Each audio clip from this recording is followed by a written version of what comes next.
आज की वीडियो में हम squares and square roots exercise 6.4 and question number first का 9th पार्ट करेंगे। ओके, तो क्वेश्चन नंबर फर्स्ट में हमें करना क्या था, हमें ना 576 का डिवीजन मेथड के थ्रू स्क्वायर रूट निकालना है। ठीक है, डिवीजन मेथड के थ्रू।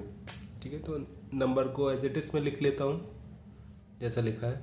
ठीक है, अब देखिए जैसे हम नॉर्मल डिवाइड करते थे ना, उसी तरह से मैं आपको एक बार करके दिखाता हूँ, तो आपको यहाँ पे समझने में थोड़ी आसानी होगी कि स्क्वायर रूट को कैसे निकालना है डिवीजन मेथड के थ्रू। लाइक आपको 576 को 2 से डिवाइड करना है, तो आप क्या करते थे, 2 2 ज़ा 4। कैसे किया आपने, 2 का टेबल ऐसा पढ़ा कि 5 से ज़्यादा ना जाए या फिर 5 के बराबर ही आ जाए। ठीक है, तो मतलब कम आ जाएगा तो चलेगा, लेकिन ऊपर नहीं जाना चाहिए 5 से। तो 2 2 ज़ा 4 कम आ गया, और क्या करते थे, 5 में से 4 गया तो 1। ठीक है, अभी यहाँ तक करते हैं। देखिए इसी तरह यहाँ पे क्या करेंगे, यहाँ पे स्क्वायर रूट को सॉल्व कर रहे हैं, तो ये बात समझ के चलिए आप, ये 2 नंबर आपके दिमाग में होना चाहिए। ठीक है, यहाँ पे बहुत ज़रूरत पड़ने वाली है स्क्वायर की। ठीक है, अब आपको यहाँ पे करना क्या है कि आपको यहाँ पे पेयर बनाने हैं राइट हैंड साइड से, मतलब यहाँ से 6 से। ओके, तो यहाँ से आप पेयर बनाओगे, कितने कितने, 2 2 नंबर के। ठीक है, ये एक पेयर हो गया।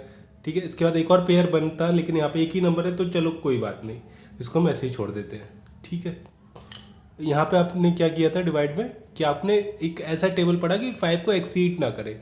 इसी तरह से यहाँ पे आपको क्या देखना है, स्क्वायर निकालना है, स्क्वायर रूट। तो यहाँ पे आपको कुछ कोई एक ऐसा नंबर देखना पड़ेगा जिसका स्क्वायर 5 को एक्सीड ना करे। ठीक है, 5 को एक्सीड नहीं करना चाहिए, है ना। और यहाँ पे केवल आपको नॉर्मल नंबर देख रहे थे, यहाँ पे आपको स्क्वायर देखना है। ठीक है, तो 5 को एक्सीड ना करे कोई ऐसा स्क्वायर हो। तो ऐसा स्क्वायर तो केवल एक ही है, 2 का, है ना। 2 का स्क्वायर 4 होता है, जो एक्सीड नहीं करता 5 को। तो जो आपका 2 आएगा ना, वो 3 जगह लिखा जाएगा, 1 2 3। ऊपर वाला 2 आपका रिजल्ट में लिखा जा रहा है, ये फाइनल रिजल्ट बनेगा यहाँ पे। ठीक है, कितना आया, 4 आया। ठीक है, और जो आपने साइड में नंबर लिखे थे उसको जोड़ लिया जाता है, ये 4 हो गया। ठीक है, और यहाँ पे एक नंबर और आना होता है, इसके लिए हम यहाँ पे गैप छोड़ देते हैं। ठीक है, वो अभी हमें नंबर पता नहीं क्या होगा। चलिए, ये जो आपका आया है 5 में से 4 गया 1। ठीक है, उसके बाद क्या करना है, यहाँ पे नंबर कौन सा उतरेगा, 7 या 6। चलो पहले हम यहाँ देख लेते हैं।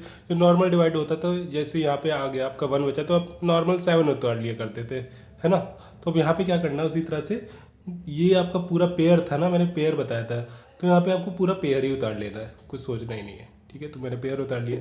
अब यहाँ पे क्या करना है कि जो गैप छोड़ा था, वो गैप में अब कौन सा नंबर आएगा। ठीक है, इस गैप में जो भी नंबर आएगा उसी नंबर से इसका मल्टीप्लाई हो जाएगा। मतलब इस गैप में अगर 4 के बाद मान लो 2 आता है, तो 2 से ही मल्टीप्लाई हो जाएगा। अगर इस गैप में मान लो 3 आता है, तो 3 से ही मल्टीप्लाई हो जाएगा।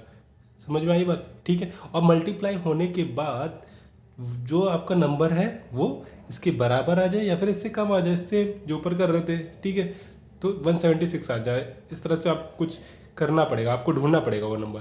ठीक है, तो आपको ढूंढना ना पड़े तो इसलिए मेरे पास एक ट्रिक है।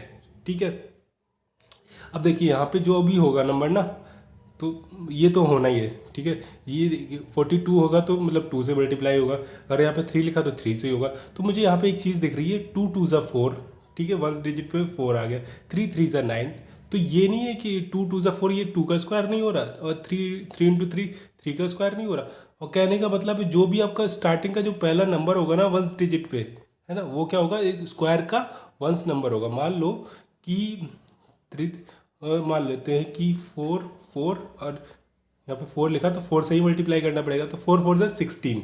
ठीक है, तो 4 का स्क्वायर क्या होता है, 16। और यहाँ पे क्या आया, 1 डिजिट पे 6 आया। ये तय है कि यहाँ पे 1 डिजिट का ही नंबर आएगा, स्क्वायर की 1 डिजिट का ही नंबर आएगा। ठीक है, तो हो सकता है यहाँ पे भी वैसा ही कुछ हो, तो चेक कर लेते हैं कि 6 जो है किसके स्क्वायर का 1 डिजिट है। ठीक है, 2 के स्क्वायर में तो 1 पे नहीं आता। 4 4 से 16, ओके, 4 4 से 16, तो 1 डिजिट पे आता है। ओके, और किसके डिजिट, और किसके स्क्वायर में 1 डिजिट पे 6 आता है, 5 के में नहीं आएगा। 6 6 से 36,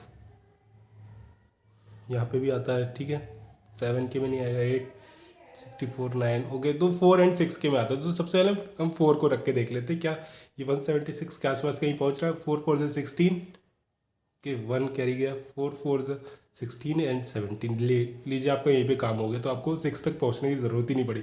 तो मैं कह सकता हूँ कि यहाँ पे 4 लिख दें, ठीक है, 3 जगह लिखा जाएगा जिस तरह से 2 को लिखा था, फिर नीचे भी 4, फिर इधर भी 4, ये ऊपर वाला रिजल्ट का था, ठीक है। कितना आया, 176 आया। फिर क्या करते थे, इसको माइनस करते, तो ये तो जीरो हो जाएगा, 176 में 176 जाएगा जीरो। इसका मतलब है कि आपका आंसर यहाँ पे आ चुका है, आपको अब कुछ करना ही नहीं है, ठीक है।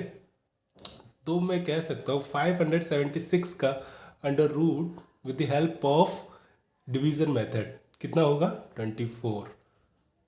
होप सो आपको ये क्वेश्चन अच्छे से समझ में आया होगा। अगर आपको ये क्वेश्चन अच्छे से समझ में आया तो प्लीज़ मेरे चैनल को लाइक एंड सब्सक्राइब करना बिल्कुल भी ना भूलें। Thank you so much.